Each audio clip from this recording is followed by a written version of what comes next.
को पावन अपनी हाथों से कृष्णाय वासुदेवाय हरिये परमात्मने नाथ क्लेश नाशाय गोविंदाय नमो नमः गोविंदाय नमो वसुदेव सुतम देवम कंसानूरमर्दनम देवकी परमानंदम कृष्णवन जगत गुरुम कृष्ण वंदे श्री कृष्णा शरणौ मम श्री कृष्णा शरणौ मम श्री कृष्णा शरणौ।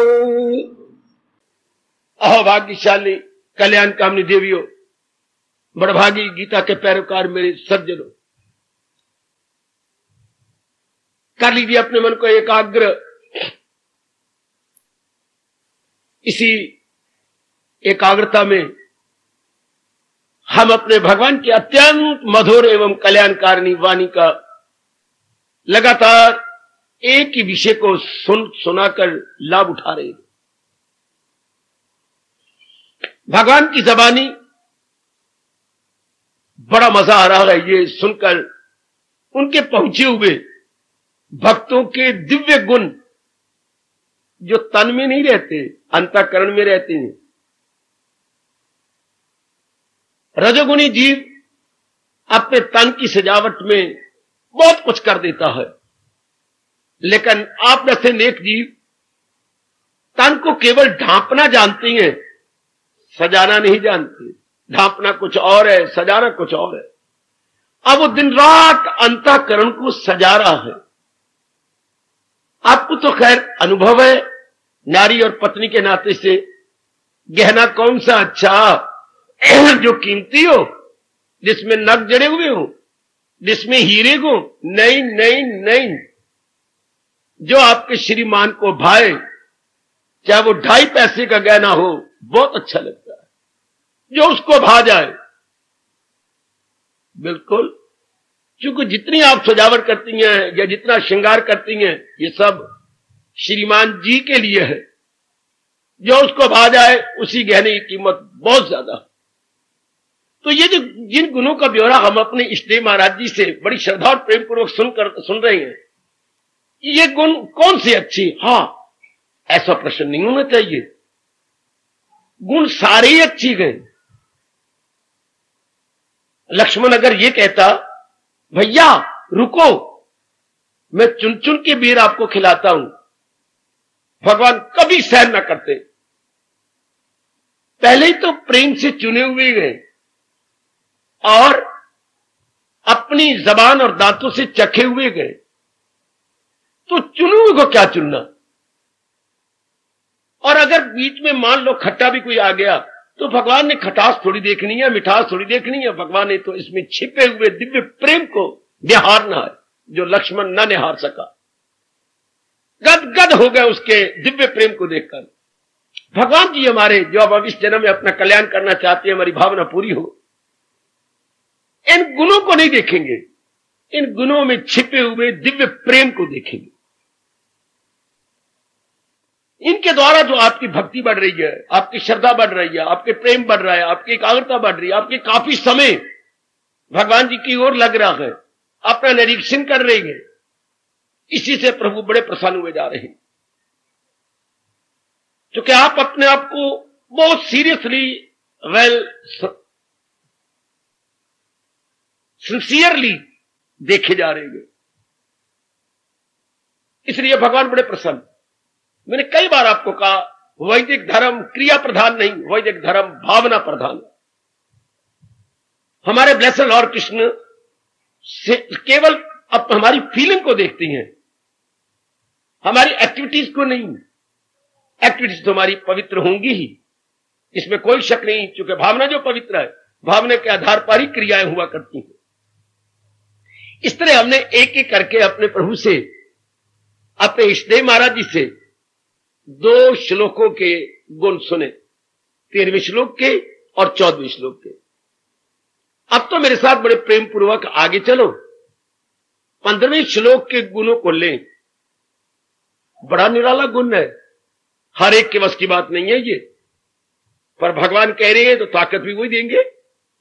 अगर पिताजी चाहती है कि मेरा बेटा एक फैक्ट्री खोले, तो फैक्ट्री में तो 10 लाख से ऊपर लगता है, और 10 लाख तब लगाया जाएगा जब अपने पले 20 लाख हो। तो सर्कुलेशन तभी चलता है किसी भी कारोबार में। ये नहीं कि 10 लाख या 10 लाख लगा बैठो, नहीं चलेगी factory.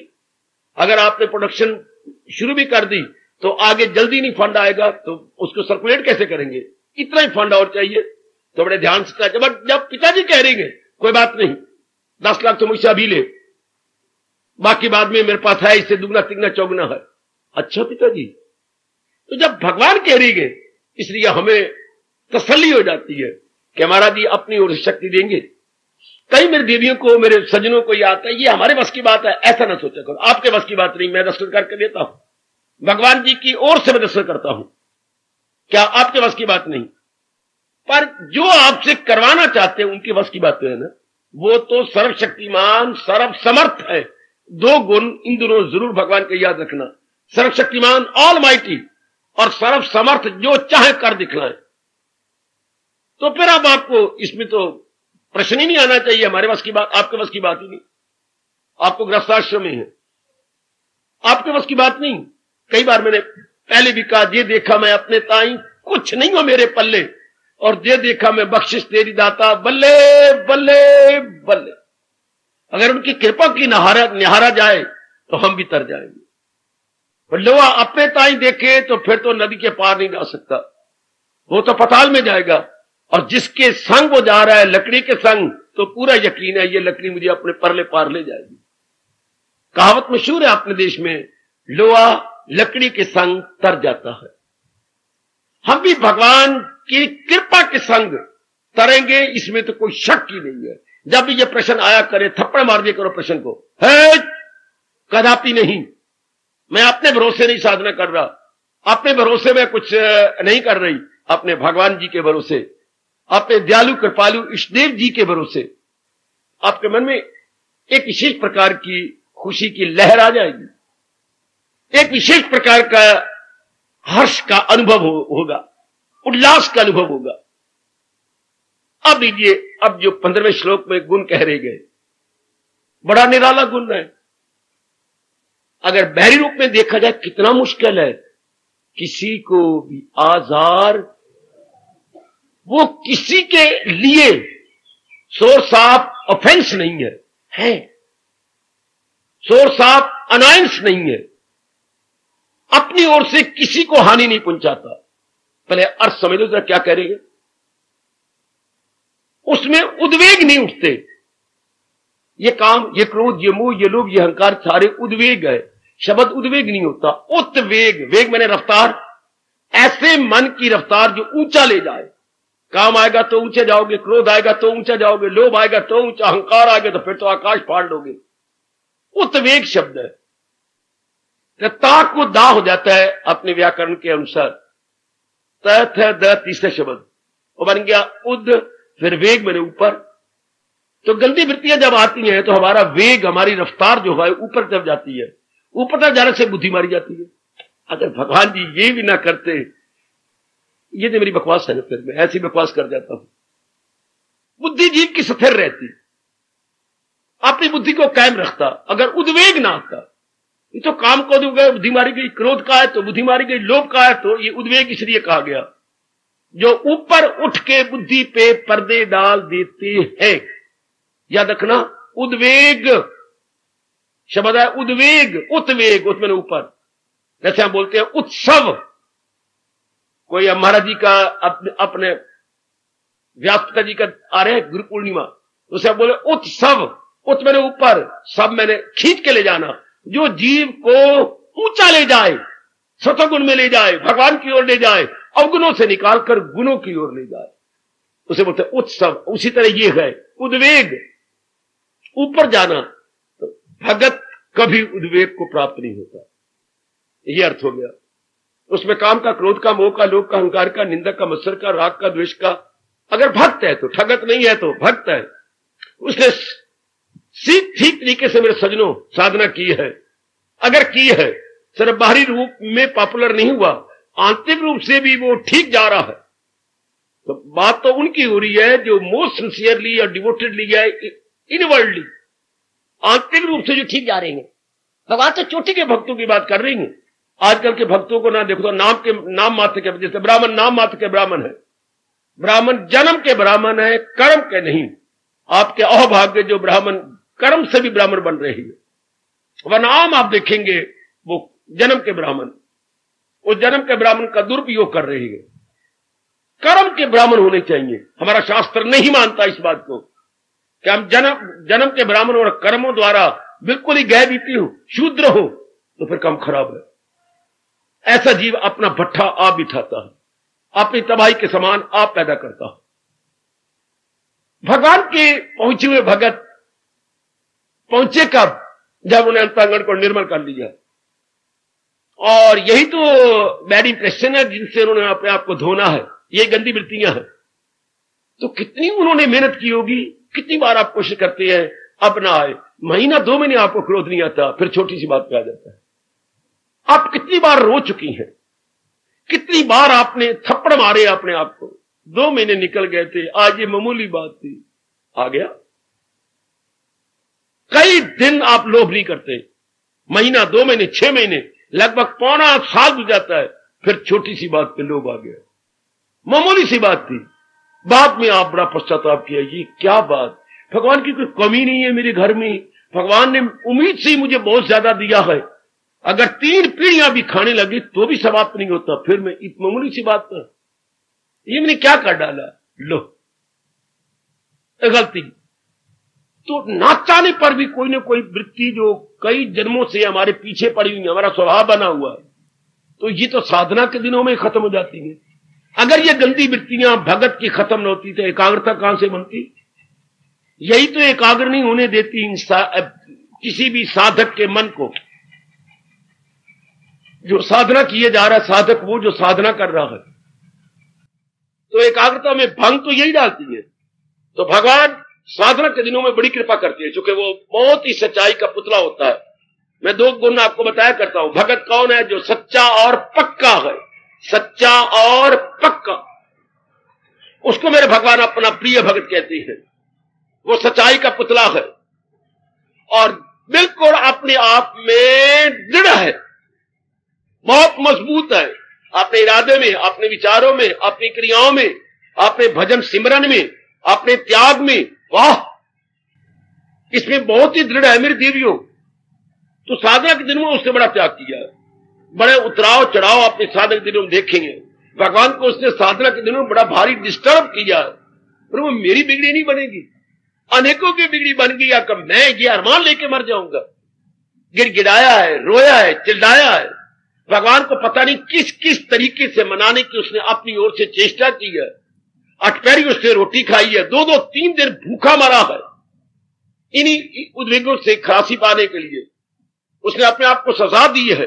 Self punishment is the best punishment. याद रखना, स्वामी जी कहा करते, self punishment is the best punishment. जो खुद आप अपने को दंड देती हैं, किसी द्वारा नहीं, अपने द्वारा, ये बड़ी अच्छी साबित होती है।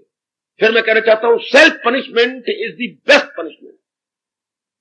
जो हम वॉलंटरीली अपने आप को दंड देती हैं, इसका परिणाम बहुत अच्छा होता है। कोई हमें दे और हम ना चाहें तो उस दंड का लाभ नहीं होता। हम खुद दंड देते कि आज मैं रोटी नहीं खाई, कल तक मैंने भोजन नहीं ग्रहण करना, तो भोजन ना दे तो मन तो पिटता है, क्योंकि तन और मन दोनों जिंदा हैं भोजन पर। वो आपने छोड़ दिया तो हाहाकार मचा उठता भर के, ये तो मैं वृत्ति नहीं करूंगी, तो भूखा मार देता है मुझे, हैरान और परेशान हो जाता है। आप लोग इतना न करें, भूखा हट करें कि आप साधना दूसरे दिन तीसरे दिन न कर सके। करनी भी हो तो इतना कीजिए कि आपका साधना भी जारी रहे। अगर ज्यादा सजा देनी हो तो अठपहरी कर लिया करो, ये मैं अपनी ओर से कहूंगा। गलतियां तो मैंने भी की हैं, 2-2 दिन, 1.5 दिन तक तो भूखा मरता रहा हूं, पर गलती है। फिर जाप नहीं होता, एकांत में ठीक वृत्ति नहीं जमती, ये मेरा प्रतिजर्बा, जे लाभ उठा लेना। इतना दंड दो अठपहरी का कि जो मैं 2 बार रोटी खाता हूं, मैं बीच में 1:30 बजे ले लूंगा। मनवा कहते ने फिर गलती की तो सारा दिन तुझे ना पानी ना अन्न देना। जिस तरह भी हो सके पर शरीर की तबाह नहीं करना, सेहत को तबाह नहीं करना। इन वृत्तियों से खलासी पा लेनी है कि ये गंदी वृत्तियां जाएं। कोई महात्मा के पास जाया करता था मेरी देवियों, तो कहती है महाराज इतने दिन आता हूं, आप भगवान नहीं दिखाते। वो तो बड़ी दूर की बात है, जो तुझे नजर आ रही है उन वृत्तियों तो पहले हटा दे, जो तेरे वश की बात है ये तो हटा, तेरे में काम भी आता है क्रोध, इनको तो हटा। अच्छा महाराज जी, अब मैं मुंह भी तब दिखाऊंगा जो मैं महसूस करता हूं, दैट आई फील, मैं उसके रिमूव क्यों ना करूं। भगवान तो मुझे अनुभव नहीं होते, आपकी जबान पे विश्वास आता है कि ठीक है, लेकिन ये तो मैं महसूस करता हूं, हटाओ इनको। जब हटा दिए तो काफी दिन हो गए, फिर ये महाराज जी पूछने गए उनको, कहां है वो, तो जी बाहर रहती है एकांत में। वहां गए, क्यों महाराज क्या हालत है, आपकी कृपा से मेरी बात बन गई। जब मैं इन वृत्तियों को हटाता गया, मेरे भगवान मेरे पे बहुत खुश हो गए। और करना, अगर आप ध्यान से देखें, और इस मार्ग में है क्या, जो कुछ हमने भूल से अपने अंतःकरण को नकारात्मक वृत्तियों से खराब किया, उसे हटाने का नाम तप है, साधना है। भूल से, गलती से, और करना क्या, आप एक आंख में बैठ के सोचा करें, इसमें क्या है, नेगेटिव क्वालिटीज को रिमूव करना है, जो अज्ञानता से, अविद्या से हमने पाली है, इन्हीं को हटा। जिसने पिल्ले से कुत्ते को पाला, कुत्ता भुच्चर हो गया, बुलडॉग बन गया, अब जगह जगह घर में जाता है, बीमारी पड़ जाएगी, डॉक्टर ने बता दिया कोई ना कोई बीमारी घर में आने वाली है। ये कुत्ता मुंह मारता था, कुत्ते की लार कुछ और होती है, कुत्ते का श्वास कुछ और होता है, ये इंसान की सेहत के लिए अत्यंत हानिकारक है। तो ये इस हटाओ फौरन, चलो अब डंडे मार मुंह करके निकाल दिया गया, या किसी और ने कहा मुझे दे दे, इतना शानदार कुत्ता मैं रख लूंगा। अब ये तो महसूस किया गया कि यह हानिकारक है। इसी तरह भक्त को भगवान रियलाइजेशन दे देती है कि यह अत्यंत हानिकारक है, वह फिर वृत्तियां रह नहीं सकती। जब जब आपने जिस चीज को कहा यह अत्यंत हानिकारक है, बस मन ने डंडा ले लिया उससे हटने के लिए। ये तो गंदी वृत्तियां तब तक है जब तक आप रियलाइज नहीं करते, चाहे जन्म जन्मांतरों की क्यों ना हो। आपने रियलाइज किया ये अत्यंत हानिकारक है, ये मेरा जन्म तबाह करेगी, और भगवान तो इनको और भी कई कदम आगे बढ़ के कह रहे हैं, ये नरक के द्वार है। 16वें अध्याय में मेरी देवी उनका नरक के द्वार कहा गया। कामेश, क्रोधेश, लोभा, ये सब नरक के द्वार है, ये जीव का अगला जन्म ही बर्बाद कर देंगे। तो इतनी तो हमारा बस चलता है, कोई भी साधन आप दीजिए, इनको दूर करिए। हर एक ये तो कर सकता है, ये तो हमारे बस की बात है। साधन क्या करें, भगवान ने तो बहुत साधन बताए हैं। हाँ, आप इतनी कृपा करें कि आप हट कीजिए कुछ ना कुछ, तो मैं हट करूंगी। भगवान का तरीका क्या है, इनका चिंता ही ना करो। किनका? रूपों का। काम रूप के साथ है, क्रोध रूप के साथ, लोभ, जितनी गंदी वृत्तियां किसी रूप को लेके होती हैं। भगवान ने तो इतना अच्छा तरीका बताया है, मेरे जैसों के लिए तो बहुत ही लाभकारी सिद्ध हो रहा है कि रूप का चिंतन करना बंद कर दो। जिसने रूप बनाए हैं उसका चिंतन करो। कितनी मौत की बात, मान तुम्हें चिंतन भी करना है तो रूप बनाने वाले का चिंतन करो। अब हम किसी भी रूप का चिंतन करते हैं, 7 वृत्तियां हो जाती हैं। मां का चिंतन करो तो वृत्ति 7 हो जाएगी, मोह। बहन भाइयों का चिंतन करो तो स्नेह की वृत्ति 7 हो जाएगी। पत्नी का चिंतन करो तो जरूर काम की वृत्ति, चाहे थोड़ी बहुत ही जरूर रह जाएगी। पति का चिंतन करो तो भी लाड प्यार ये वो गड़बड़ जरूर 7 हो जाएंगे। हाँ, कारोबार का चिंतन करो, जरूर कुछ ना कुछ लोभ की वृत्ति आ जाएगी। अपने बारे में चिंतन करो, अपने मकान को देखो, अपने कार को देखो, तो अहंकार कुछ ना कुछ आकर के आपका कान पकड़ेगा। तो ये बाहरी रूप का चिंतन करने से मेरी देवियों, मेरे कल्याण का भी सजनों, ये वृत्तियां टच करती हैं। तो जब आप पक्का इरादा कर लेंगे तो हमें तो भगवान का चिंतन करना है, सारी वृत्तियां अपना मुंह काला करके बाहर निकल जाएगी, गुंजाइश ही खत्म हो गई। ये पॉइंट पकड़ लो, मैं बड़ा लाभ उठा रहा हूं, बहुत लाभ उठाया है, बहुत लाभ उठा रहा हूं। मेरे इस अनुभव का लाभ उठाई जो भगवान ने कहा सदाओ मेरा पेगम जिसे ध्यान, ये वृत्तियां ही गई फिर। और अब गदगद हो जाएंगे कि मैंने इनका चिंता ही नहीं करना, ना होगा बांस, ना बजेगी बंसरिया, ना रूपों का चिंतन करेंगे और ना रूप के संग ये वृत्तियां आएंगी, इन्हीं के संग आती हैं। शाबाश, जब इनका चिंता नहीं करें, इनके कर्तव्य पूरे करने हैं, माता जी हैं, पिताजी हैं, पत्नी है, पतिदेव है, बेटी है, इनके कर्तव्य हम पूरे कर रहे हैं, करते रहेंगे, लेकिन इनका एकांत में बैठ के चिंता नहीं करना, चिंतन करके रस नहीं लेना अंदर। ये लिया तो मोह, फिर तो भगवान ने कहा लगाए जो महसूस अशिया से मन ताल्लुक बढ़े उनसे, और लगन करते करते करते मैं तो मारी गई कर। पर हम नहीं ऐसे, हमने चिंतन में ये देख लेगा मेरे भगवान का चिंतन हो। अगर आप अभी तक नहीं कर रहे तो आप अपनी भूल कर रही हैं, आप खुद ही अपने मार्ग में बाधा बने हुए हैं। अगर आप में से कोई भी कल्याणकामी देवी प्रभु के चिंतन में अपने आप को नहीं लगा रही तो बाधा बन के फिर ये गंदी वृत्तियां नहीं जाएंगी। बिल्कुल स्पष्ट बात है भगवान जी की, बिल्कुल स्पष्ट बात। आगे चल के कितना क्लियर करती हैं हमारे कृष्ण, मुझे दिल से अर्जुन भुलाता नहीं, क्यों? किसी गैर से दिल लगाता। कितना स्पष्टीकरण है, कितनी मोस्ट क्लैरिफिकेशन है। क्लैरिफिकेशन के साथ फिर मैं मोस्ट लगा रहा हूं। कितना शानदार स्पष्टीकरण। अर्जुन मुझे भूलता ही नहीं, क्यों? क्योंकि किसी का चिंतन ही नहीं करता। कितनी शानदार अवस्था। वैदिक धर्म की ये बड़ी भारी देन है कि चिंतन तो करना ही है, लेकिन रूपों का नहीं, रूप बनाने वाले का। रूपों का चिंतन करेंगे तो जरूर मारे जाओगे, जरूर मारे जाओगे, अधूरे रह जाओगे, अरमान लेके अपने तन को छोड़ दोगे। अगर अभी तक आपका रूपों का चिंतन नहीं गया तो स्पष्ट कह रहा हूं, क्या काम खराब हो जाएगा। नहीं साधना हो सकती। साधना होती तब मैं प्रभु का चिंतन हो। क्या मैंने इन रूपों बनाने वाले के लिए ये तो इनके साथ तो गंदी वृत्तियां चल पड़ती हैं, इनके साथ तो गंदी वृत्तियां चल पड़ती हैं ना, मैंने नहीं चिंतन करना, बिल्कुल भी नहीं। इनके बनाने वाले की तरफ मैंने अपना मन लगा लेना। ये एक बड़ा अच्छा और कारगर तरीका है अपने अंतःकरण को शीघ्र अतिशीघ्र निर्मल विमल एवं स्वच्छ करने के लिए। आप आजमा लीजिएगा कि इसी घड़ी के बाद मैं अपने इष्टदेव का चिंतन करूंगा। और जहां तक कर्तव्य की बात है वो तो मैं करूंगा ही। वो तो जब तक कर्तव्य पूरे नहीं करते, क्योंकि भगवान ने तो कर्तव्य नहीं कहा, ऋण कहा है। आप छूट ही नहीं सकते। ये तो ऋण आपको हंस हंस के दे नहीं होंगे। आप हंस हंस के दुनिया वाला रो पिट के देते हैं।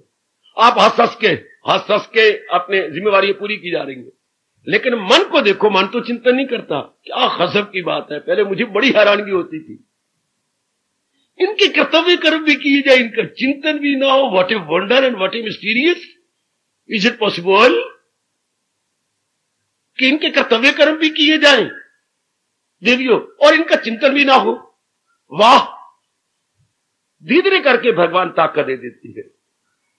जब ये सवाल बार बार हमें आके छेड़ता है, ये एक समस्या का रूप लेने लगता है। भगवान समस्या का रूप नहीं लेने देते, जिसको शक्ति नहीं देती है, और उस शक्ति से हमारे लिए संभव हो जाता है।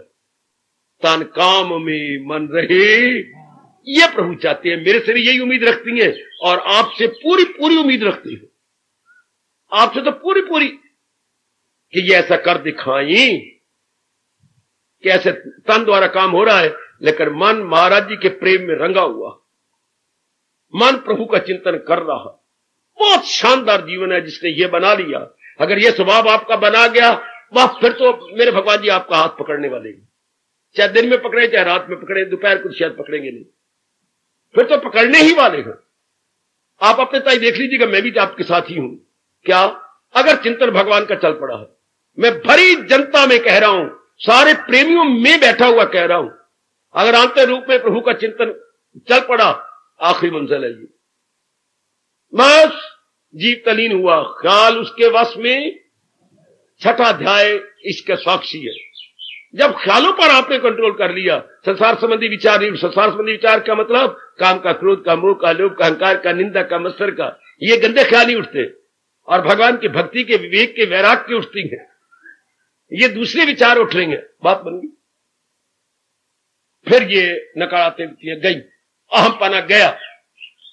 इस अवस्था के बाद भगवान ये गुण बता रहे हैं, किसी को भी आजार देता है। रजोगुनी तो को थोड़ा सा नुकसान पहुंचाओ, आपका पता नहीं कितना नुकसान कर देगा, शायद कत्ल ही कर दे, शायद हिंसा कर बैठे। परमात्मा का प्यारा ठंडा ठार है, उसमें कोई अहंकार नहीं। उसने अपने आप को मार दिया। जिसने वृत्तियों को मार दिया, मानो अपने आप को मार दिया। वो बिल्कुल ही शांत स्वभाव है। और एक गुण भगवान ने बहुत दे दिया, सहनशीलता का। वो बहुत सहनशील है, यानी सहनशीलता का गुण उसमें कुट कुट के भरा गया। कोई कुछ भी कह देता है, वो परवाह नहीं करता। कोई बेटे कुछ भी कह दे, वो परवाह नहीं करता। 10, 12, 50, 60 मच्छर भैंस के पास आए। भैंस बोल, हमने सारी रात काटनी है, तेरे पास आ जाए सारी रात काट ले, क्योंकि रात पड़ गई आगे नजर नहीं आता। महापुरुषों को ढंग देखो, समझाने के तरीके देखो। आप ये ना कहना गपशप, समझाने का तरीका नहीं बहस। बोलो, हमें रात काटनी है, 50-60 इकट्ठे मच्छर हैं, और जहां बैठती हैं वो जोर जोर का डंक भी मारती हैं, उसको हराम कर देती हैं। लेकिन अब तेरे मेहमान है और मेहमान रब के रूप होती है, हमें जवाब न देना, हमें रख ले। अच्छा, जहां मैं कहूं वहीं रखना, मेरे दोनों सिंगों पर आके बैठ जाओ, आधे इस सिंग पर आधे इस सिंग पर, और जितना बस चलता दे डंक मारो, जितना आपका बस चलता, और ना मैं डिस्टर्ब होंगी तो ना आप डिस्टर्ब होंगे। ऐसे ही हुआ। वो तो पत्थर है सिंग, उसमें डंक क्या काम का। अगर कहीं सीने पे बैठते, किसी चमड़ी पे बैठते, तब तो अंदर दर्द होती, उसको बार बार पूछ मारती कि चंगा मैंने इनको निमंत्रण दिया या इनका निमंत्रण को स्वीकार किया। इसी तरह भगत का मन इतना सख्त हो जाता है, महापुरुष कहती हैं कि उसका मन महसूस ही नहीं करता। दुनिया वाले तो मजबूर है, कुछ ना कुछ, कोई जबान से कड़वा बोलेंगे, कोई शायद गाली भी दे देगा, कुछ शायद कोई उनको नुकसान भी पहुंचाएगा। हम देखती हैं किसने जहर के प्याले दिए, किसने उनको फांसी पे लटका दिया, किसने गालियां गलोच दी, किसने विवेकानंद को पथराव हुआ है। पादरियों ने पथराव कराया विवेकानंद के ऊपर, भूखा मारने की कोशिश की गई विवेकानंद को, लेकिन सिर्फ मन में एक जगह खड़े हो गए, कोई पत्थर था, या खड़े होकर यूं, गुरुदेव शक्ति आपने देनी है और मुझे भेजा भी आपने है, ये 2-3 बार कह रहे गए। तीसरी मंजिल से एक लेडी ने देखा, कोई इंडियन महात्मा उदास नजर आते हैं, लिफ्ट पर नीचे आई, नजदीक पहुंची। You know English very well, English आप जानते हैं, वाइनर। अब उसने अपनी टॉक शुरू की, आप मुझे उदास नजर आते हैं। नहीं, मैं उदास नहीं हूं। तो कुछ आप बोल भी रहे थे, कुछ कह भी रहे थे। जरूर, भारत में बैठे हुए क्या अपने गुरुदेव से बात कर रहा था। क्योंकि टेलीफोन है आपके पास? हाँ, बहुत तेज टेलीफोन है। कौन सा? मेरे जवाब क्या देती हैं? मेरे पवित्र किए हुए हृदय का, जो मेरा हृदय पवित्र है उसमें मेरे गुरुदेव है। मैं उनसे वार्तालाप कर, गुरुदेव आपने भेजा है और मेरी दुर्दशा कर रही है ये विदेशी हैं, यहां के लोग आपकी दुर्दशा करती हैं। हां भगवती, मैं भी तो सुनूं ये। तो गुरुदेव का यही जवाब है। आगे कह ली, हां आप हमारे यहां चलो, जरा भी कष्ट नहीं होने दूंगी, मैं और मेरे पति दिलो जान से आपकी सेवा करेंगे। उन्हें कितनी सेवा की, मैं क्या बोलूं कि गुरुदेव तो यहां आएंगे नहीं, वो किसी के द्वारा करवाएंगे, इंस्पायर करेंगे। तो मैं तीसरी मंजिल पर थी, तो ये गुरुदेव inspired me being lady, but I can't. बहुत सेवा इसने और इसके पति ने की। इनके फिर सारे काम तो भगवान ले लेती हैं। चलो ना, मैं आपको ले चलूं नाम अध्याय के 22वें श्लोक में, करूं हाजते उनकी, वो मेरी हिफाजत में हो सुबह शाम। चाहे प्राचीन भगत हुए, चाहे अर्वाचीन हुए, भगवान ने अपने इन शब्दों को जरा भर भी क्या भूकंप नहीं आने दिया, हिलने नहीं दिया इन शब्दों को। या भक्तों की जीवनियां अगर आपने ध्यान से पढ़ी हो, स्वामी जी खामखाई ना बुलाया गया ना कुछ, जापान से आ गए अमेरिका, जापान से अमेरिका, क्या सामान वाले जहाज पर, हवाई जहाज पे नहीं, सामान वाले नेवी के ऊपर, जल यान बोलेंगे अपनी भाषा में, जल, वो वायुयान, ये जो जल में चले, जल यान पर आ गए। तो सबके तो रिश्तेदार आए हुए थे, किसी का मामा, किसी का चाचा, किसी की बहन, किसी की बुआ, किसी का कोई और ब्रदर आए हुए थे, किसी के दोस्त आए हुए थे, आए और बड़े प्यार से ले गए। स्वामी जी बाहर डेक के ऊपर, जो जहाज के जरा बाहर बना होता है टहलने के लिए, वहां इधर उधर टहल रहे हैं, भगे कपड़े में मलबूस है। एक व्यक्ति रोज सैर करने के लिए उधर निकलता था। आज उसने कहा जहाज की आवाज आई है, ये जहाज कहां से आ रहा है, और देश देश के यात्री होते हैं, मैं जरा उनको देखने गया। लेकिन उनको सारे रिश्तेदार उनको लिए जा रहे हैं, कोई कैसा, किसी की कैसी पोशाक है, वो बड़ा एंजॉय करता, अपनी अपनी एंजॉयमेंट है ना, बहुत एंजॉय करता है, इसकी पोशाक कैसी, इसकी पोशाक कैसी। ये सारे चले गए आगे। अब उसकी नजर गई भगवे कपड़े पर, वो समझता था जैसे इंडियन महात्मा, इंडियन सेंट। तो ये बार बार अपनी गर्दन पीछे हिला, कोई आ रहा होगा, किसी की वेट कर रहे हैं, किसी की वेट कर रहे हैं, तो इनको इन्होंने तो किसी को इन्वाइट इन्होंने किया ही नहीं। ये तो स्वयं ही भगवान की प्रेरणा से अमेरिका पहुंचे। शाबाश। विवेकानंद को तो इन्वाइट किया गया था, धर्म सम्मेलन हो रहा था शिकागो में, धर्म सम्मेलन था, जाकर के सबको शर्मिंदा किया, पर इनको तो किसने इन्वाइट ही नहीं किया। Uninvited guest, uninvited guest. जब उसने देखा कोई भी नहीं आ रहा और ये डेक पे टहल रही है, तो खुद ही भगवान की प्रेरणा से पहुंचा पास, प्रणाम करता हुआ कहा, आप किसी की, अब अंग्रेजी बोलता हूं मैं, अच्छा नहीं लगता, आप किसी की प्रतीक्षा कर रहे हैं क्या? हां। कोई आपको लेने के लिए आने वाला है? हां। Oh yes, no doubt. तो इतनी देर हो गई, मैं पीछे देख देख के अपनी गर्दन भी थका चुका हूं। वो कहां आएगा? वो तो आ चुका है। वो कौन है? अरे तुम ही तो हो। जब उन्होंने प्रेम भरा हाथ रखा, आप पीछे बाहर हो गया। मैंने आपको बुलाया? नहीं। क्या आप रोज आते हैं यहां? नहीं। आज कैसी आए? जहाज खड़ा हुआ देखा, मैंने कहा तरह तरह के मुसाफिर होते हैं, इनको भी देखूं? नहीं। जिस परमात्मा पर हम डिपेंड कर चुके हैं, उन्होंने प्रेरणा दे के आज आपको इधर भेजा है। तुम ही तो मेरे हो। क्या? मैं तो आपका अतिथि हूं। इतनी सेवा की बेटी, मैं क्या बोलूं मेरे सजनों। ऐसा सगा पुत्र, सगा बाप भी नहीं करता होगा जो उसने दिलो जान से अपने आप को खपा दिया। वो लिखता है कि जब स्वामी जी ने अपने प्रेम भरा हाथ रखा, इतनी खुशी मेरे अंदर फैली और मुझे पहली बार पता लगा कि इंडियन सेंट कितनी ताकत रखते हैं, हिंदुस्तानी महात्माओं में कितनी शक्ति होती है। जब तक रहे, कईयों ने मिलते कि हमें 2 घंटे के लिए दे दो, 4 घंटे, इनको तो देता नहीं, ये तो मेरे बाप के बाप के बाप है, बाप के बाप के भी बाप है। और जब पहला भाषण दिया तो आप जानते होंगे, नहीं तो मेरे से जान कर रहे हो, अखबार में क्या छपा? Living Christ come over in America. जिंदा ईसा मसीह हिंदुस्तान में, अपने अमेरिका में पहुंच गए। जिंदा ईसा मसीह, living Christ come over in America. भगवान हर एक के साथ होते हैं। अगर वो पूर्ण प्रेम अपने आप को उन्होंने दे दिया है, अपने भगवान के हवाले कर दिया है, जो करती हैं खालिस इबादत मेरी, जो यक दिलो जीव न रखे लो, हमें बड़ी प्रेरणा मिलती है पहुंचे हुए। आप पाया भी पहुंचे हुए करो। आजकल के अगर शक को भी ये पहुंचा तो उसकी जीवनी नहीं पढ़नी चाहिए, उसकी वाणी में नहीं पढ़नी चाहिए। जिनकी रसाई रब तक है, उन्हीं को सुनना चाहिए और उन्हीं की जीवनी बड़ी प्रेरणा मिलती है, बड़ी भारी प्रेरणा। अब ऐसों से किनको नुकसान होगा? अब अमेरिका में जाके स्वामी जी ने थरथल्ले मचा दिए, जो उन्होंने 5-4 दर्जन लेक्चर दिए, ओए होए ओए होए ओए होए ओए, हलचल मचा डाला। कभी लेकर के शास्त्र पढ़ना उनके, जो अमेरिका में लेक्चर हुए, बड़े कमाल के। खासकर एक लेक्चर तो 2, 3, 4, 6, 8, 10, 12 बार पढ़ना, जब तक रस आता रहे पढ़ते रहना। कौन सा?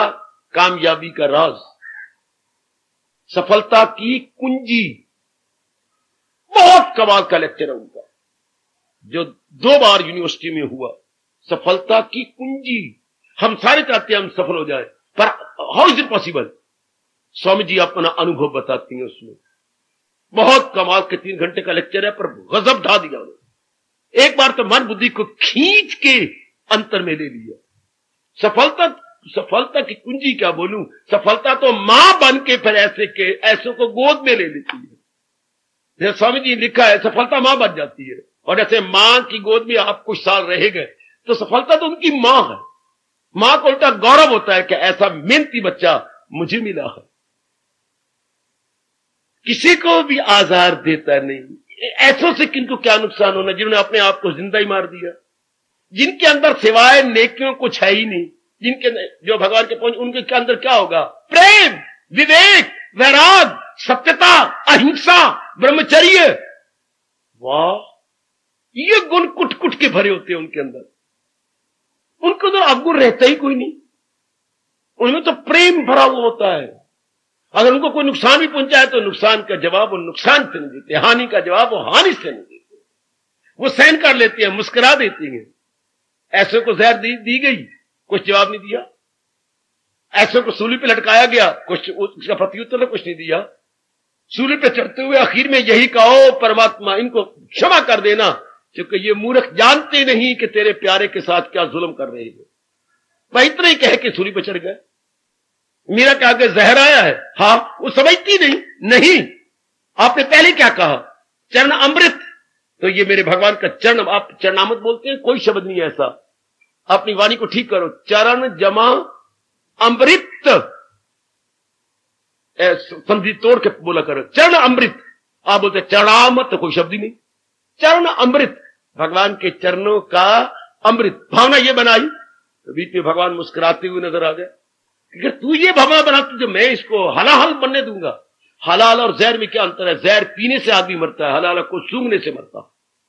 उसे बोलते हैं हलाहल, एक्यूट पॉइजन, एक्यूट। और मेरे पास कोई शब्द नहीं है, जरा सूंघे नहीं और मोए नहीं, एक्यूट। ये जहर कहां से निकलती है? उड़ते जहाजों से, उड़ते सांपों से। अच्छा, दो प्रकार के सांप होते हैं, एक पानी वाले, इनमें जहर नहीं होती, एक बिल वाले, इनमें जहर होती है। सबसे ज्यादा जहर ये उड़ते हुए होती है, ये सीधा ही काटती है तो आपके मस्तक पर काटते हैं। ये बड़े जहरीले होते हैं और डरने वाली बात कुछ नहीं। हमने वक्त से पहले तो जाना ही कोई नहीं, पहले बनी प्रारब्ध पाछे बना शरीर।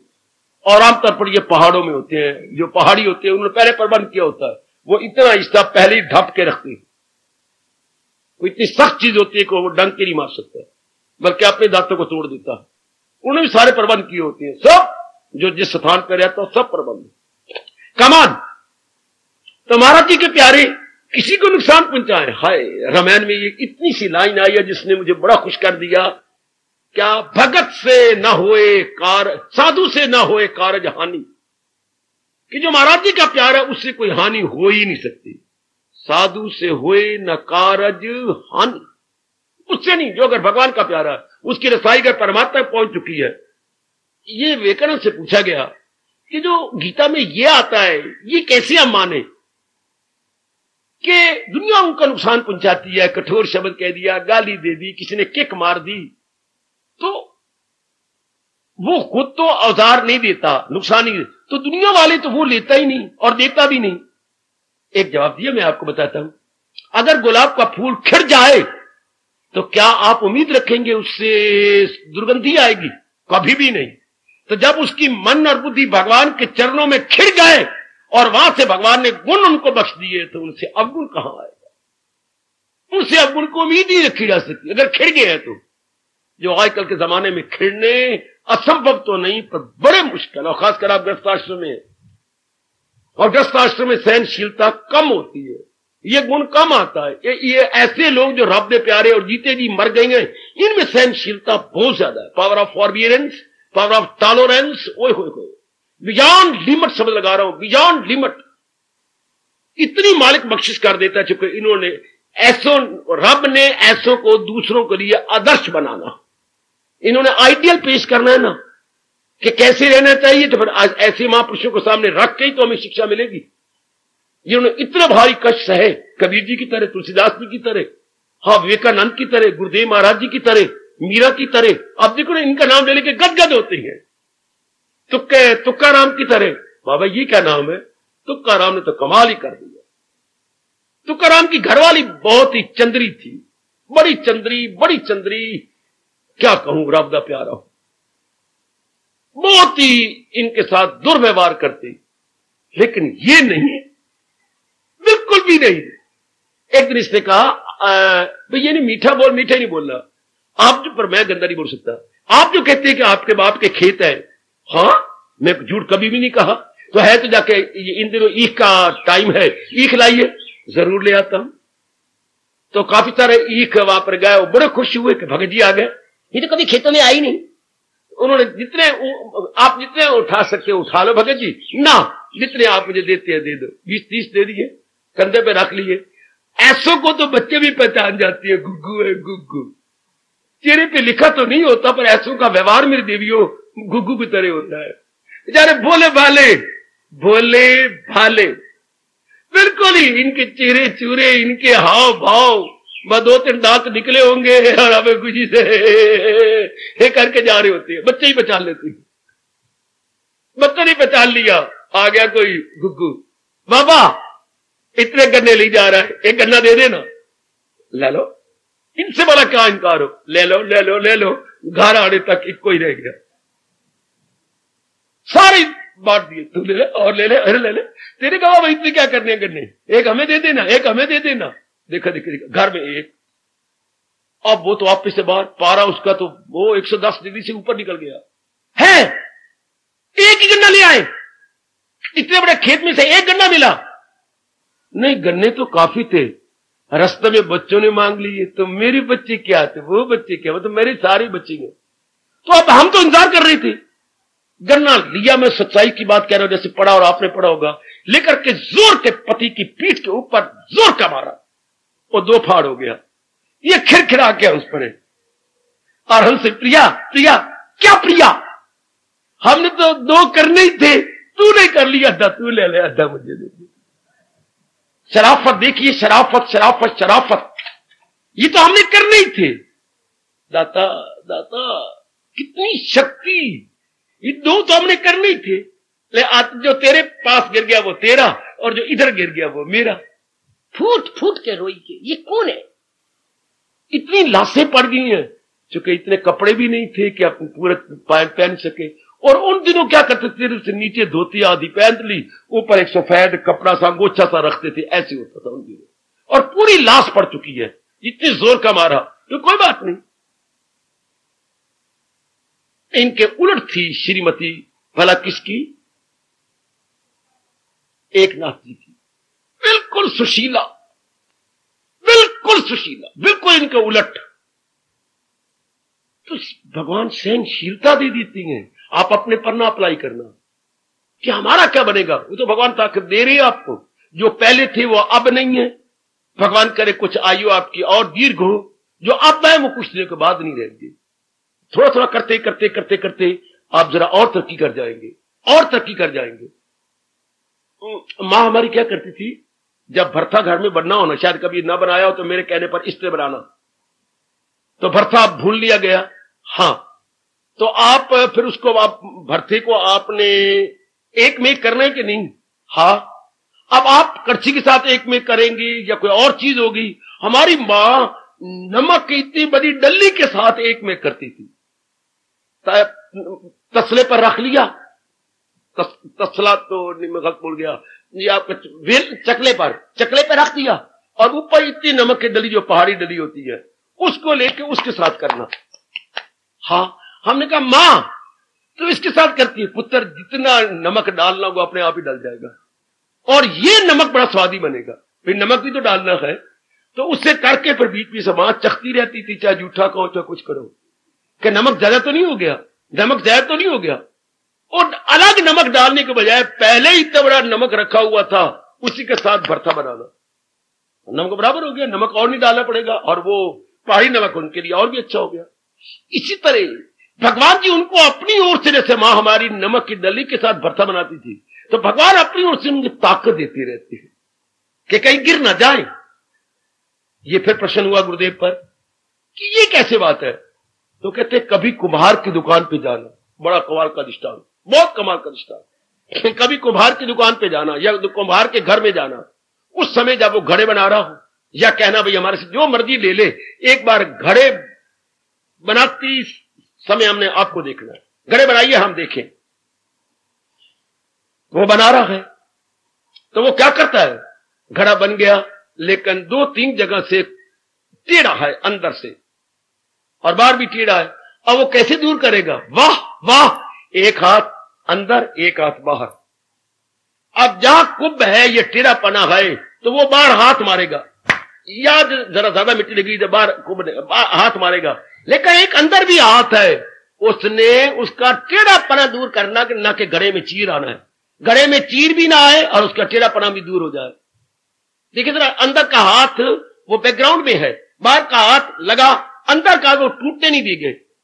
इस तरह भगवान ऐसों के संस्कार भी काट लेते हैं और अंदर अपना हाथ रख लेते हैं कि कहीं ये टूट ना जाए, कहीं इनमें शक्ति कम ना हो जाए, कहीं ये उकता ना जाए। अरे रब्बा साढ़े को कोई भक्ति होंगी, आप ही तेरी भक्ति भक्ति, तेरी भक्ति भी करिए, मारा भी खाइए, गालियां भी खाइए, तो नीचे हाथ भगवान का होता है। ये बड़े कमाल का दृष्टांत है। कुम्हार की तरह बाहर से घड़े को सीधा भी करता है, अंदर हाथ रख के, अगर वो अंदर हाथ रखे तो घड़ा टूटी जाए, चूंकि उसने हमारी ये चपत जोर की चपत मारी तो कच्ची मिट्टी अभी पक्की थोड़ी है, तो वो तो सारी मिट्टी इतनी की इतनी अंदर चली जाएगी। और नीचे हाथ है कि मिट्टी भी ना टूटे और टेढ़ापना भी ठीक हो जाए, क्रैक भी ना हो। फिर अंदर हाथ रखना पड़ता, सियाने कुमार को, भगवान को अपने भक्तों के अंदर सहारा देना पड़ता कि ये भक्ति में पक्के रहे और जो बाहर कठोर पाना है वो भी इनको बना रहे। चलिए मैं आपको महाभारत में ले चलूं। और ये हमारे पितामह जी जो तीनों की सीट पे लेटे हुए हैं। हाँ, तो पहला प्रश्न ही भगवान ने किया, पितामह जी, मेरे इष्ट देव, मेरे प्रभु वासुदेव, दर्द हो रही है क्या? दर्द तो मेरे प्रभु आपने उसी दिन खींच ली थी जब मुझे धरती पर गिराया। पहले महसूस तो आपने करवाई, बाद में तो सारी दर्द ही आपने खींच ली है। खूब हमसे प्रभु कि हां, अगर तेरी दर्दें ना खींचूंगा तो फिर मेरा इष्टदेव बनना और भगवान कहलाना व्यर्थ हो जाएगा, निरर्थक हो जाएगा। तो ये सब भगवान करती हैं। हम अपने तो अपनी ओर से जितना हमारा वस्त्र लगे रहेंगे, जुटे रहेंगे भगवान के नाम पर, लेकिन घबराना नहीं, क्योंकि यह कह रहे हैं किसी को भी आजार, उससे तो कोई नुकसान पहुंचता ही नहीं किसी को। दुनिया नुकसान पहुंचाती है लेकिन वो मानती नहीं। के अंदर भावना बड़ी शुद्ध है। पुलिस आती है तो हमें गवर्नमेंट याद आ जाती है, जब भी कोई आदमी आता है हमें आप याद आ, जब तो भगत आता है तो हमें भगवान याद अपने आप ही आते हैं। जिस भगत को देख के भगवान याद आती हो उसके अंदर का क्या हाल होगा, लगाइए अंदाजा ना, उसके अंदर क्या हाल है। वाह वाह वाह, जिस नारायण ने अपनी सेज, हाँ, सांप की छैया बना रखी है, नाग की छैया पर वो विश्राम करते हैं, ऐसे दिखाया जाता है सागर में। और शंकर जी, इनको गर्मी पसंद ही नहीं है, शंकर जी पहाड़ की चोटी पर विश्राम करते हैं, उधर भी ठंडक है उधर भी ठंडक है। ब्रह्मा जी का तो खैर कहने क्या, चूंकि उन्होंने 4 वेद बनाए हैं, उनके पल्ले ज्ञान है, तो जहां ज्ञान है वहां भगवान है। तो जिस भगत ने भगवान को अपने अंदर रख लिया उसका मन क्यों ना ठंडा ठार रहता होगा, क्यों ना उसका मन, मेरे सजनों मेरे देवियों, बिल्कुल शांत आनंदित, क्योंकि महाराज जी अंदर है ना, ठंडक रहेगी। उसको हम ज्वाला प्रसाद सपने भी नहीं कह सकते, वो शीतल प्रसाद है। भगत इज इक्वल टू शीतल प्रसाद। प्रसाद मैंने प्रसाद कृपा, और शीतल में भगवान की कृपा का प्रसाद, इसलिए उससे किसी को नुकसान नहीं होता, बिल्कुल भी नहीं, आज तक हुआ भी नहीं, आगे होगा भी नहीं। अगर वो पहुंचा हुआ है तो, अगर पहुंचा नहीं और अपने आप को भगत कहलाता है तो ऐसों को फिर नरक मिलता है। भगत है नहीं, ठग गए, अंदर गंदी वृत्तियां हैं, फिर भी प्रसिद्धि ये ले ली है, तो ऐसों को बड़े जलील होते हैं, बड़े खराब बर्बाद होते हैं। पर जो जिसकी रसाई मेरे परमात्मा तक, मेरे प्रभु तक होगी, उसके अंदर तो ठंडा ठार है, वे तो बिल्कुल शांत है। अगर एक जड़ चीज फ्रिज आपकी ऊपर का जो खाना है उसमें कोई भी लिक्विड चीज डालेंगे उसको जमा देता है, चाहे दूध रखो चाहे पानी रखो, कोई भी लिक्विड रखिए उसके अंदर, तल पदार्थ रखिए तो बिल्कुल जमा देगा। हाँ, तो जिसके अंदर भगवान की शक्ति है उसकी ठंडक का क्या कहना। इतनी ठंडक फ्रिज के ऊपरले वाले में, फ्रीजर में होती है कि वो फ्रीज चीज जाती है, जम जाती है, उसे बोलते हैं फ्रीजर। वाह, भगवान के प्यारे में तो बिल्कुल ही ठंडक होती है, इसलिए उससे किसी को हानि नहीं पहुंची, किसी को पहुंच सकती नहीं, पहुंची है नहीं, पहुंचेगी नहीं। तो मेरे भगवान कहते हैं, हमारे प्रभु कह रही है, मेरा भक्त कौन, जब मेरे किसी प्राणी पदार्थ को नुकसान तो दूर की बात, नुकसान का विचार ही नहीं उठता। संसारी आदमियों ने हानि पहुंचाने की चेष्टा की, लेकिन भक्त के मन में प्रत्युत्तर हानि का हानि से नहीं दिया। उसको पता है दुनिया वाले तो घुघू है, जानते नहीं, जब किसी को नुकसान पहुंचाते उनकी बुद्धि मारी होती है, उनको ये नहीं पता कि ये सारा संसार, ध्यान देना मेरे देवियों मेरे सजनों, भगवान के अटल बनाए हुए नियमों के आधार पर टिका हुआ है। जैसे चौकटा नीचे पड़ा तो ऊपर घड़ा रखा हुआ है, चौकटा ना हो तो पानी से भरा हुआ घड़ा लुढ़क जाए, कभी इधर कभी इधर, नीचे चौकटा घड़वंजी है तो घड़ा इधर उधर नहीं होता। वेरी गुड, बिल्कुल टिका हुआ है घड़ा। हाँ, तो भगत को भगवान ने इतनी शक्ति दे रखी है कि वो लुढ़कते नहीं है, वो टिके रहती हैं। और सारे संसार को देखे तो भगवान ने अटल नियम बनाए हैं जिस पर सृष्टि टिकी हुई है, अटल नियम। उनमें ये एक नियम है, कई नियम है, समय समय अनुसार प्रसंग अनुसार बताता रहता हूं। ये नियम अटल है, टाले नहीं जा सकते, जो ना टाला जाए उसे हम बोलते हैं अटल।